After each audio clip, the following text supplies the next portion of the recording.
Just a few years ago, everyone was moving or talking about moving to Florida. Shoot, I even lived there. Investors were fighting over deals, causing prices to skyrocket. But now, homes are sitting longer, insurance rates are exploding, and some folks are saying Florida's in a bubble. Let's break down what's happening and what it means for your next investment. So Florida had a little bit of a pandemic boom. Now, I can say that I personally experienced this because the first 6 months of what happened in 2019, I was living in San Diego. The back half, I was in Pensacola, Florida. And I can tell you, the back half, things were way more relaxed than what we were experiencing in San Diego. You had tons of migration to the state due to relaxed pandemic policies, folks that were able to work remote that couldn't before. We saw a lot of folks coming down from like Alabama and Georgia.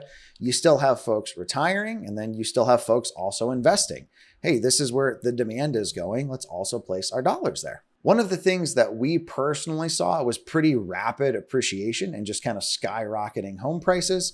The property we bought, we initially paid $435K for in 2019. When we sold it in 2023, it went for $550,000.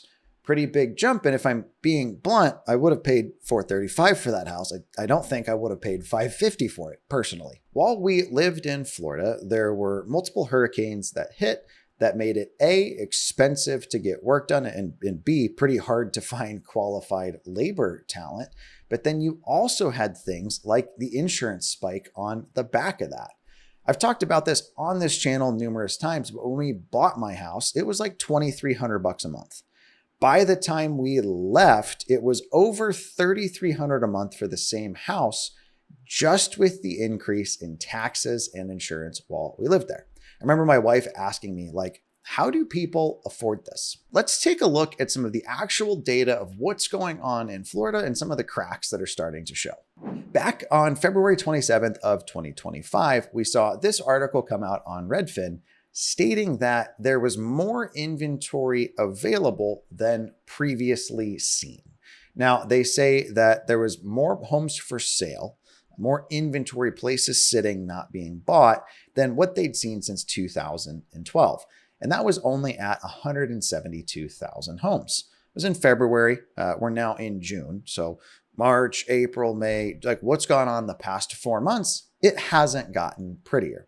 If you've been in this channel at all before, we're big fans of Fred. St. Louis Federal Reserve Bank has just incredible information you can snag. This is active listings in Florida. And if we look, the numbers have actually increased since what they had in January. In January, they were at 157,000 units. Now we're at 181, 182,000. So it has not gotten better. Let's take a look at Redfin's current data for what's going on in the state of Florida as a whole. At the state level, prices have declined. The amount of homes selling has declined. The days on market has increased. And if we look at some of this, it's gone up quite a bit. It was actually a lot higher in January, which is kind of like the seasonal spike anyway, but we're trending up over the past 4 or 5 years. Now, it's worth pointing out, it's a little difficult to make real estate investment decisions at a state level. We want to look at where we're actually living, where we're actually investing, but I do think it's important to look at the thing as a whole. But there are still markets where pricing is going up. So if we look at Naples, for instance, pricing in Naples has gone up 20% year over year. Now, sales are declining and places are taking longer to sell, but it's not like Florida as a whole is in free fall. There are some cities that are, though. Redfin's data is a little bit different than St. Louis Fred. I don't necessarily know where they're both pulling from, but Redfin has 236,000 homes for sale in the state of Florida. We got looks like a little bit less properties coming to market. So it does seem like it's slowing down on who's listing. And we're now at a 6-month supply. What that means, if you're not familiar with that term, is effectively if another home wasn't listed and the number of buyers stayed buying at the level that they were, it would take 6 months to get through the existing inventory that is for sale. So if another home wasn't listed, it would take 6 months for everything listed to sell. So 10% of homes are still selling above list. This hits on something we've been preaching about. Price your home or your investment properties that you're selling appropriately. Don't expect that you're going to set some new record right now and swing for the fences. Make it where it's a good deal. This is also why doing good interior design is absolutely key. I've got an affiliate link. I'm not even going to drop it, but we lean on the folks at ivoryhome.co to help us make our projects look better than all of the competition out there. So if you price right and you design right, you can still sell for above what your asking price is right now. Looking at this though, we've got 32% of homes with price drops. And the average property is selling for like 3.6% below what it originally lists at.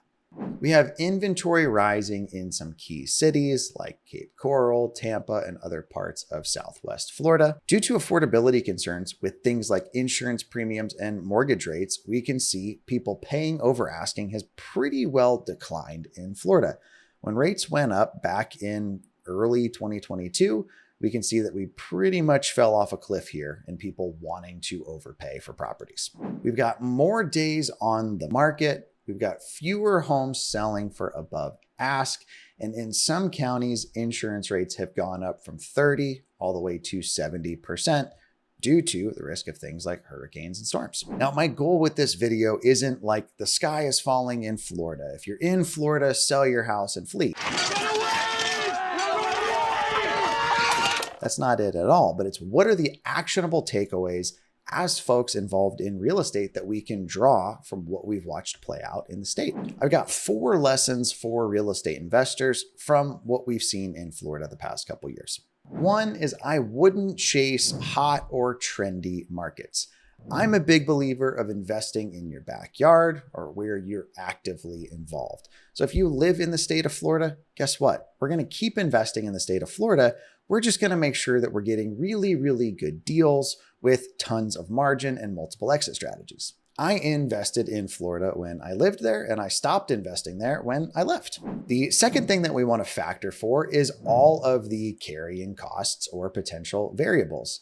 If you're buying a home that has a significantly lower tax assessed value than what you're buying it for, you might want to plan on your taxes and your insurance going up as a result. If you're buying a home that's in terrible shape, you're doing a large remodel and you plan on keeping it as a new property, realize that improvement in appearance and condition is likely to trigger a bump in taxes when they realize, hey, this place is no longer falling over. Zillow has their new climate risk data that's popping up on places listed for sale, and it would be worth looking at what they're saying about your home. I haven't personally had a seller be like, oh, this place has a worse flood score than that, so I don't know that I want to buy it, but we might end up there. The third point I want to make is some of the best deals might be in more overlooked areas. If I was just going to throw a dart on the map and invest somewhere new right now, I would want to look for somewhere that historically has been extremely stable, hasn't seen crazy price increases or price spikes, has a solid local economy supported by multiple industries, and likely doesn't have a ton of savvy competition. There are several markets around the country that definitely hit that criteria. And if I was just going to go somewhere random, it wouldn't be where the hype is, it would be where the fundamentals are. The fourth thing that I would be on the lookout for is what I would call boomtown fatigue. If a lot of folks are moving into a market, there has to be something driving that. And if it's something like a new manufacturer coming to town or something, that's one thing. If it's something like pandemic related, at some point that's likely to course correct or change. If I was investing in a market that, for instance, was super tourism heavy right now, I would be a little bit more concerned. Inflation being what it is, people have less disposable income than what they've typically had. This summer's travel season might trend a little bit lower than what you've typically seen, especially if you have an ugly Airbnb and not a really cool experience. What we don't want to see is too much inventory and too few qualified buyers. I personally believe Florida is a fantastic state, but it is not now, nor has it ever really been a guaranteed win. I said it just a second ago, but I'll say it again. Smart investors aren't going to follow hype. They're going to follow the fundamentals. And spoiler alert, if I was looking for a second home in Florida, right now is probably when I would be shopping and making insultingly low offers to get a steal on my second home. If you haven't already, be sure to like and subscribe. Again, my name is Ryan Dossey. Talk to you guys next time.